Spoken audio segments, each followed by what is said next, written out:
Okay, today's lecture is on research methods. It's not my favorite lecture, but basically it's how we look at things in a scientific way. How do we look at people's behaviors, etc., in a scientific way?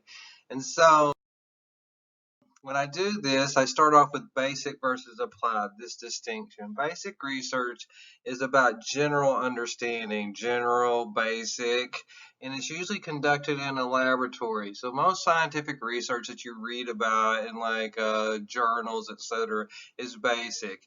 And especially with psychology, we bring people into the lab, we do these experiments, and then we publish papers about that. Applied research, on the other hand, I like it better. It's done to solve a specific problem. It's kind of like a consultant. You're doing it out there in the real world. And so I used to work for Toyota, also the Gallup organization, and a bunch of other organizations. And so they wanted to solve problems like whether it was with, marketing or collections or retention, all these different issues that they would have. Okay, the second distinction in research, quantitative versus qualitative. A lot of you've already had my class, but quantitative is numbers based. And so when I talk about something like your height, I could measure someone's height and say, oh, 6'8", I have a quantifiable numerical measure of their height. But I could also say you're very tall. It conveys information about height, but here qualitative, I'm describing your qualities. Now, maybe height isn't the best one, but if I say you have red hair, or if I say you're kind, these aren't wrong. These are qualities that you possess as a human being, right? Qualities, but sometimes they can't always be quantified numerically. Okay, we'll get back to this.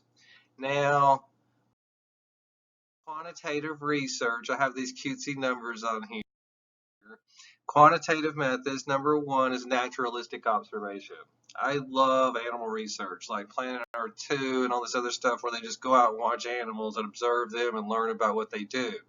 So we could observe people in their natural habitat without them knowing. And I like this. So the reason I have monkeys on here is I had a friend, Scott, I still have him, and he wanted to go to the zoo. He had the keys to the zoo, which was great. Me and him could get into the zoo when other people couldn't. And he wanted to investigate whether or not monkeys were left-handed or right-handed. So we observed them in their natural habitat, and we were able to determine that yes, some monkeys, are left-handed versus right-handed versus ambidextrous. Okay, so that's one kind of research. We can watch people. In my gender class, we would get into this in more detail. The second is survey research. We've all done surveys, and usually they go, oh, on a scale of 1 to 10, pick a number in here between and try to quantify how you feel. I have a problem with survey research a lot of times, not only with that, with this numerical representation, but also the fact that people lie and they want to kind of hide, things about themselves. The simplest example is when I go to the doctor's office, it's like, I'm here for my ear. He doesn't need to know if I drink or smoke or this, that, or the other. It's like, that's none of his business, right? And so a lot of times you're not completely truthful in survey research. Survey research also has qualitative components. Like if you fill out a survey on me, you go on a scale of 1 to 10, what did you think about Tim's class? Or you could say, what would you do to improve this class? You're probably not going to write down a number. You're going to write down all these different verbal descriptions, qualitative descriptions of how you would like the class to go. Okay, so correlational research is the last kind. I want to spend the most time on this, not the last kind, but the third kind, I should say. Spend the most time on this. So on the next few slides, I'm going to go into correlational research, but if you look at this word to, relate, how do two things relate? How does X relate to Y? And we're going to go into a little bit of math here, but I don't mean to scare you because I'm going to make it real simple. So this is probably a review for a lot of you, but just think of, you have X right here and you have Y right here. How do two things relate? A correlational coefficient is a measure of this relationship between X and Y, and it's represented by this symbol R. It can go from a -1 all the way to a +1. and 0 in the middle. I kind of think of it as a percentage, but that's the wrong way to teach it. Okay, so 0 is 0%, zero relationship. There's no relationship between X and Y right here. Okay, so it's unpredictable. 1 means a perfect relationship, like 100% relationship. But so does -1, and I'm going to get into that. So if I'm at R equals 0.7 right here, that's kind of like a 70% relationship. I don't want to get into R squared. It's not exactly like that, but just think of it as a strong relationship. Now, here we go. I'll try to simplify it. If you think of this X right down here, how much do you study? It better be related to your test grade, correlated, these two things, how much you study, what is your test grade, and so these dots represent people. Now, I've made this phony data, but every one of these dots is a person. Like this person studied 1 hour and got about a 60 on the test. This person over here studied 5 hours and they almost aced the test. Okay, and so the way I have it is there's a really strong relationship, but it's almost 1, but it's a positive 1. And why is it positive? Because as you study more, one thing goes up, so does your test grade. And as you study less, the test grade follows it. So they move in the same direction. That's all the positive has to do with it. It basically goes between 0 and 1, but the positive or negative tells you which way the relationship goes. Okay, so let me give another example. How much do I play video games, like my PS4, and what is my test grade?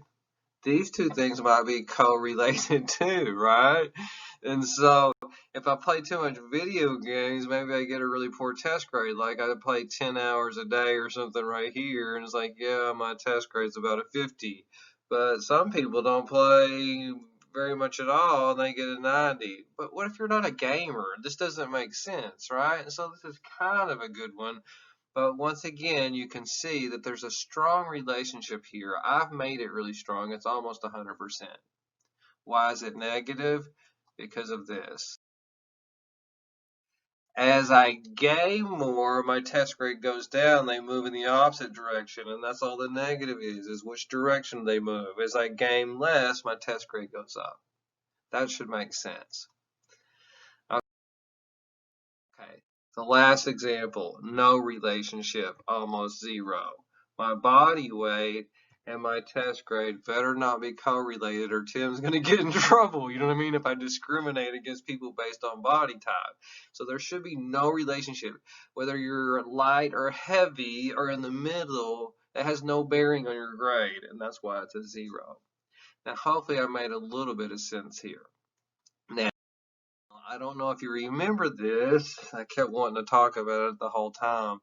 If you look at this relationship between X and Y here, if you remember back to math class, what does your teacher make you do? Line of best fit. And why do you do that, this regression?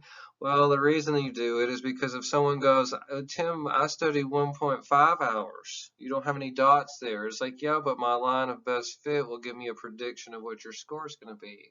And so this is where psychology gets powerful, because not only do we have this formula, hopefully you remember this formula for the line of best fit, but now it's like I can try to predict your test grade right here based on how much you studied. And what is M? M is the slope of the line, and it relates a lot to this right here. The closer this is to 1, the bigger the slope, the stronger the relationship. And what is B? Oh, that's just where I start the line.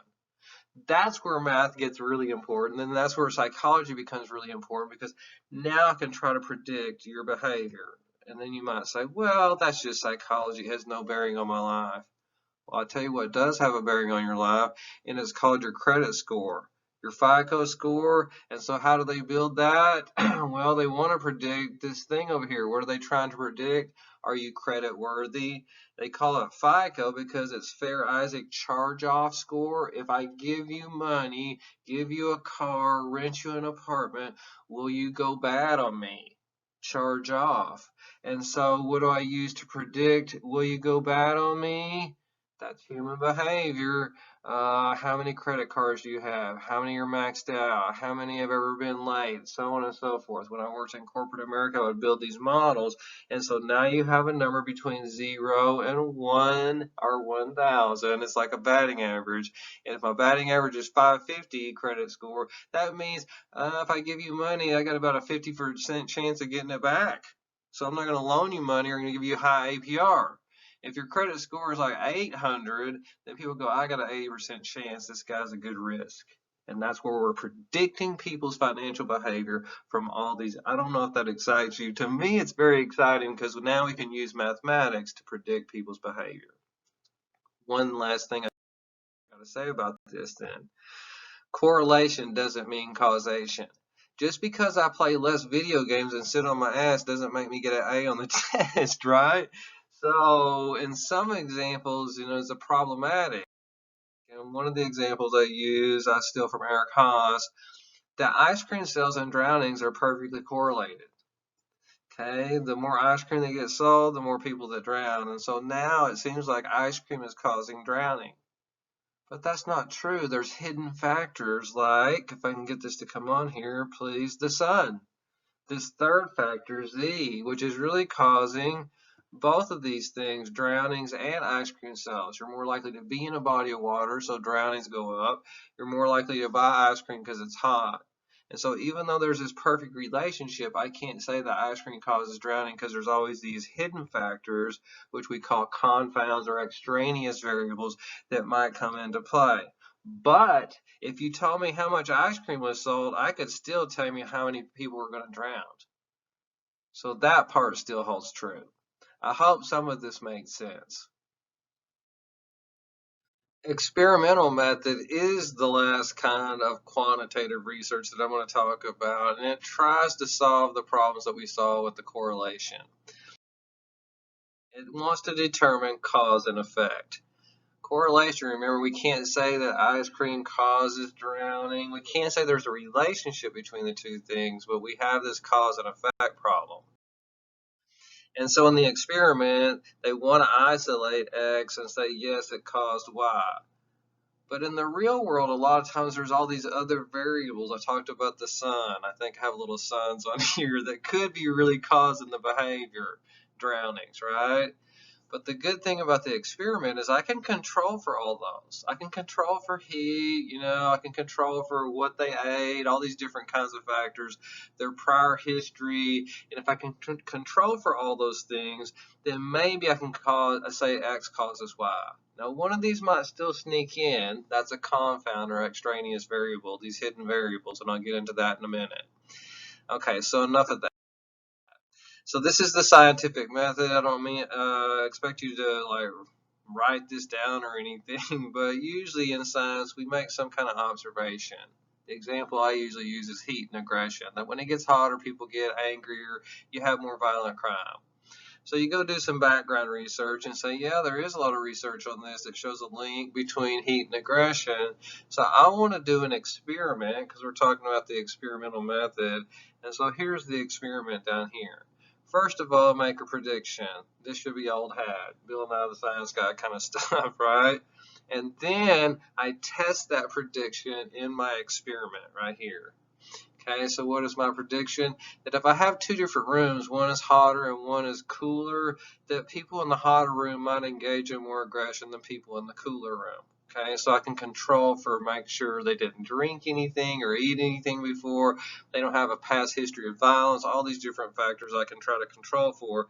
And then if I see this, I can now look at the results of my experiment and say X causes Y. I still have a chance for those hidden variables. Now, I think I have this word over here, theory. If I do it enough times, maybe we develop a theory about heat and aggression. Okay, but in psychology, it's kind of hard to get to steadfast theories and especially laws. We'll get into that later. Okay, so for the test, I want you to know the difference between independent variables and dependent variables. I'm teaching this a tad bit differently than I did in the past, but independent variables I call the treatment. How do I treat people?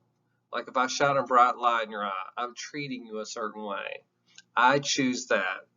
Now, the effects of this treatment might be that you squint. So dependent variable is the effects of the treatment. Hopefully this is making sense. Why is it dependent? Because it's dependent upon the fact that I've shown a light in your eyes, right? And so this is the two different kinds of variables. What is the treatment and what is the result?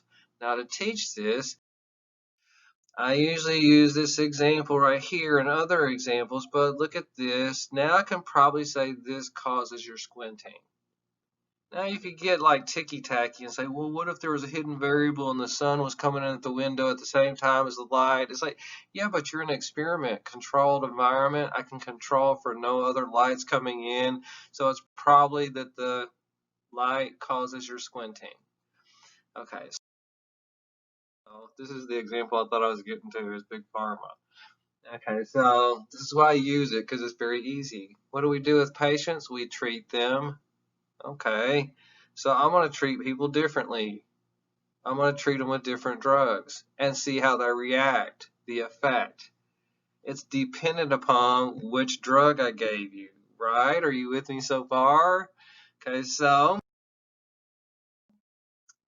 if I develop 3 groups, maybe I have a placebo. Most of y'all know what that is. It's like a sugar pill, has nothing in it. That's my control condition, let's say. And then I have my 2 pills I want to test out to see if they're effective in treating a certain drug, efficacy.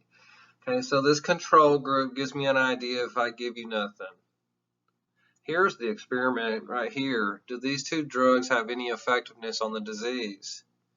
Okay, so if I come over here back to this example, usually in psychology we make groups and we treat them differently. If we treat them the same, there's no variable.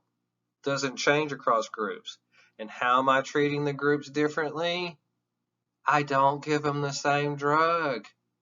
And what am I going to do to measure the effectiveness? I'm going to see what's the effect. Did you get healthier? Did you get sick? Are there side effects? All these different things. And so now this is why I use the Big Pharma example, because I give you a different pill and probably it's going to result in a different effect. And this whole setup is simple, at least for me to understand, about how we treat people and what the result is. If you look at it this way now, oh look, the sugar pill did nothing, but so did like the blue one. But this red one has a lot of promise for efficacy right here. And so this is the one that we should go back to the drawing board and really try to push through to the FDA. Hopefully that example made sense as well. Okay, here's my homeboy right here, JFK, but I'm going to use this example as an example of how we see things in the world, scientific method, make these observations, and then we bring it into the laboratory, a controlled setting to test it out. I don't know if you know this, but back in the 60s, Fidel Castro come to power. He's a communist. He's right off the shore, of Florida, and everybody's like, oh my God, we have a communist down there. Is in the height of the Red Scare. I don't want to get into all of it, but JFK and his advisors decided we're going to take them out. We're going to go down there. We don't need a communist right by our country. We're America. We're going to go down there and we'll take care of business. Well, it was a fiasco. All of our troops were, easily captured or killed. And JFK did something, this is why I like him, that his advisors advised against, but what he did is he came out in the public and says, it's all my fault. He took the blame. And one thing that happened started to fascinate people. His approval rating went to the highest point that it had ever gone to when he took the blame for this huge mistake, even higher than in the civil rights movement when he was like helping, emancipate and fight for the rights of black people. It's like, wow. And people go, why did that happen? It has something to do with culpability. I'm going to claim, responsibility for what I did. So what do the researchers do? These 2 guys, or 3 guys, I should say, came into the laboratory and did the pratfall experiment. A pratfall is a mistake. And so what they did is they were saying to people, we're going to interview people for a quiz show.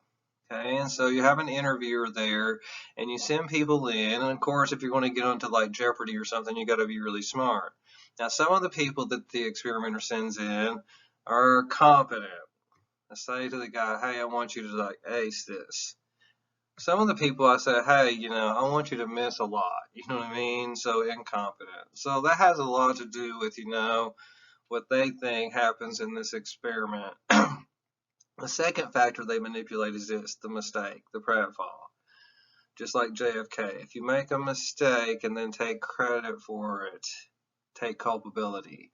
So what they have is half of the people, when they go into the interview, especially half of these people that are competent, when they go into the interview, this is the mistake. As they sit down, they're told to spill their coffee on the interviewer's desk. It's like, oh my God, I spilled my coffee all over the place.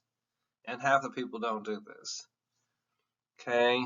Something interesting happens is when they do callbacks for who they want on the quiz show, the people they want the most are the people that made the mistake, spilled the coffee, and then tried to clean it up and take culpability for it. The people that were down here made no mistake.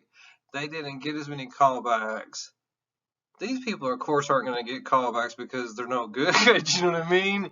And so what he reasoned is if you're really, in the public eye and really competent, and then you like fall from grace a little bit but take credit, it seems to make you more human and also more believable and relatable too.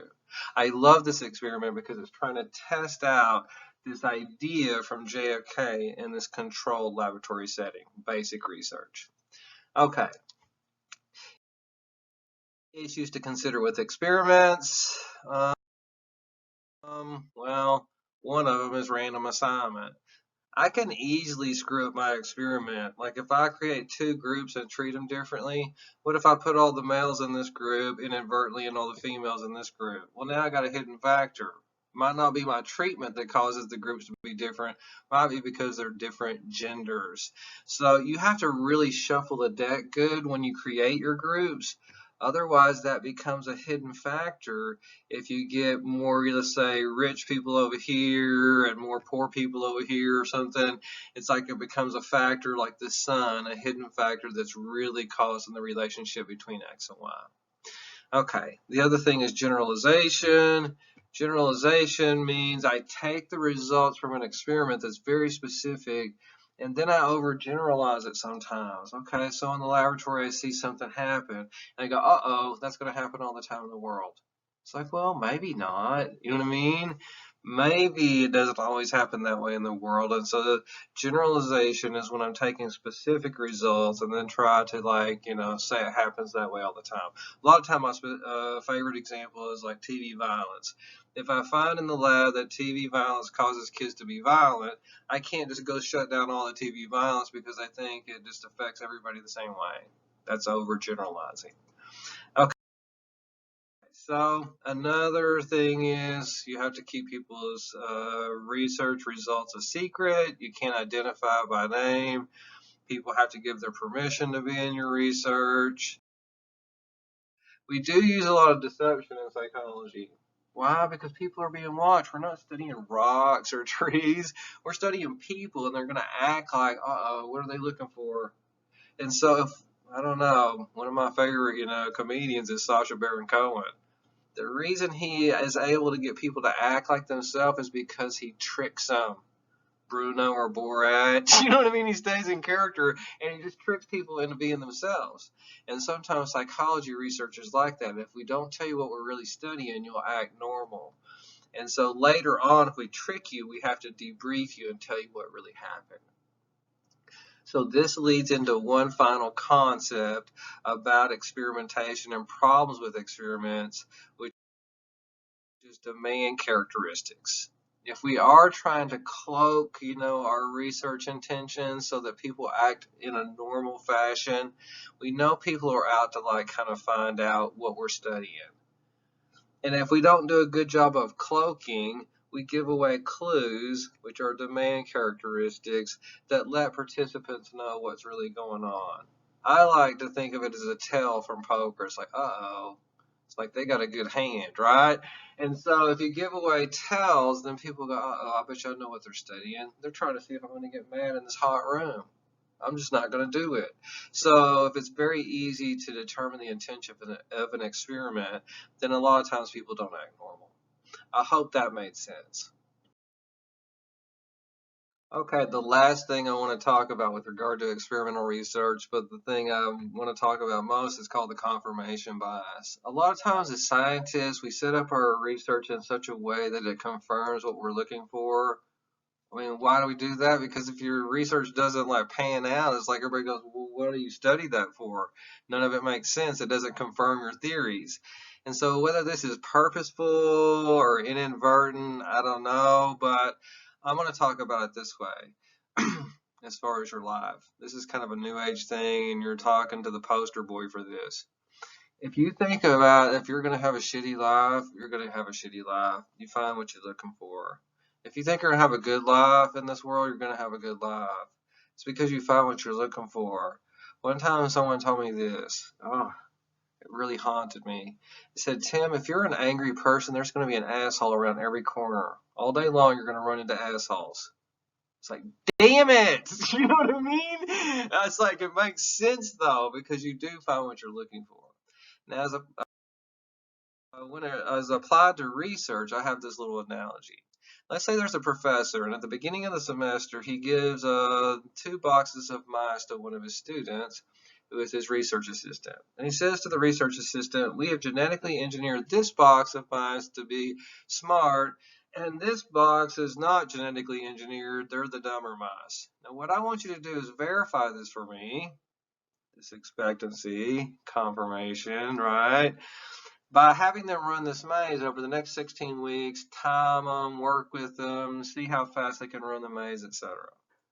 So at the end of the 16 weeks, the student comes back to the professor and says, oh, lo and behold, it's like I did all this, I crunched the numbers. Like if you've done statistics, I could do a t-test or a chi-square right here to see if it's significant. And I found that it's a significant difference that the smart mice significantly run the maze faster than the dumb mice. And the professor says, well, this is great news, but I just gave you 2 boxes of mice that were identical, and I just slapped a smart and dumb on the front of them. You see, the expectancy of the student had guided how much patience he had with the smart mice, how much time he spent with them, how frustrated he got with these dummies. And his subtle expectancy had confirmed what he's looking for. This is life. Not only do we do it with me, myself, we do it with other people.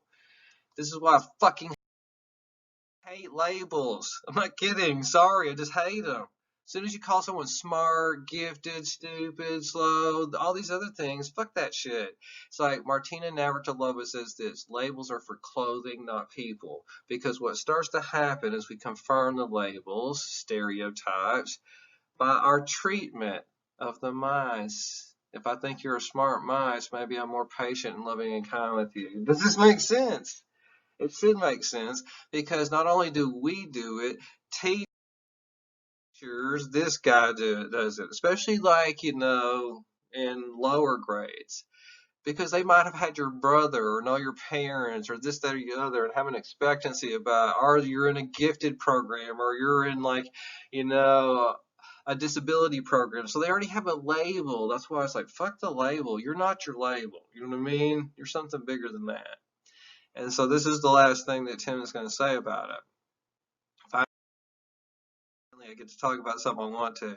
I love Don Miguel Ruiz. He says that people are like magicians. And your magic is not what you think of, where you go bing and make a magic spell. Your magic is the words you use. Listen up, Tim. Listen up. Every human is a magician, and we can either put a spell on someone with our word or we can release someone with a spell. We cast spells all the time with our opinions. So during our domestications, our parents and siblings gave their opinions about us without even thinking. They cast these spells on us, and then we just took the baton and went with it. This is Tim's story of Tim's life. And then Tim's life turned out a certain way based on black magic. You see, because humans can use the word. Black magic is like when I talk shit about other people and I curse them. And white magic is when I'm their cheerleader, when I want to build them up. Why would you root against people? And it's like, and so my word as I bless other people or as I curse other people with my word is magic, because with my word it's like an expectancy, smart rat, dumb rat, and then it becomes true. And then Don Miguel Ruiz goes on to say something that haunts him. He says that we put the biggest spells on ourselves. We cast these spells on ourselves with our words and our self-talk and how we talk shit about ourselves. And those are the biggest spells that come true. Okay, last section is qualitative research. Qualitative, quality, right? And so I can't use numbers here, so I have three kinds of qualitative research I'm going to go through. Okay, the first kind of qualitative research is called ethnography. Ethnograph, I graph out an ethnicity or a culture. How would I do that? Well, a lot of times they'll go and immerse themselves into a culture by living with them. Who's this lady over here? It's Margaret Mead. Back in the 30s and 40s, she went and lived with a bunch of different tribes in Papua New Guinea and wrote several different famous books based on her, experience. Well, there's no numbers in those books, but she has all this fascinating stuff. Like in certain tribes, only men could play with babies, change the diapers, do the cooking and cleaning. It was too sacred for women. It's like, okay, that's huge when it comes to looking at traditional sexual stereotypes and the division of labor across the world between men and women, but there's no numbers there. My favorite ones are when people like immerse themselves like as secret agents or into cults or gangs, and like the people don't know. I mean, they knew she was an outsider. She's a white lady. They're not white, right? But like a lot of times when you have these people that are secretive and get into like certain groups or hives, if you think about the Beehive Project, then they get this insider point of view. Okay. Number two is case studies. Case studies based on looking at individual cases. I study cases. I think of like a case worker or a lawyer or a doctor. Let's say a doctor works, with like urology, because I have to go to the urologist because I'm an old dude. You know what I mean? There's a lot of different cases, and he can say, "Well, Tim, I've done 400 of these. This is what he told me when I had to have my surgery." It's like, well, I think I'm going to trust him. I mean, he's not telling me numbers, but he is telling me 400, but I think I'm going to trust that he has the ability when he says that you need to have this and this and this done. It's like, oh, yeah, he's worked with a lot of different cases. And so if I look at people over time, too, you know what I mean? If I'm a caseworker or a therapist is a good example, like a doctor, I can see how you change over time. Are you getting better, worse? That's longitudinal research. Okay, one of the most famous people that I'll talk about, not a lot in this class, but I will talk about him a little bit, is Sigmund Freud. What did he do? He just had a bunch of patients, and based on all these different patients, he developed all his theories about the iceberg, etc. Okay, so no numbers. Third one is interviews. We interview people all the time. That's what I think they should call the news, the interviews. You know what I mean? It's like, I want to know what happened and then move on to the next story. I'm sick and tired of Fox and CNN. I watch Robin Mead in the morning. Why? Because they go story number 1, story number 2, story number 3. They just tell me what happened. I can like have my own opinion about what happened. I don't need to listen to Dum Dum over here who's 10 times smarter than me. But a lot of times these people are experts in a particular field. Like if I go to the mechanic and he says, Tim, you need to have this done to your car. And I don't want to get into an argument with him. It's like he knows better than I. He has a better view on things than I do. Same thing if I go to the dentist, which I have to go to the dentist this Thursday. I don't want to get in an argument when he says, well, what's happening? You're developing arthritis in your jaw. It's like, well, can you give me a number? Because that's not quantitative. It's like, no, it's arthritis in your jaw, Tim. It's like, well, that's not a number. And so a lot of science, sometimes we think of science as only numbers. You have to be qualitative when you describe a human body, etc. Okay, that's everything for this lecture. Like I said, this is one of my least favorite lectures, but the next section is going to get really exciting, at least for me, because it's about social cognition, how we think about other people.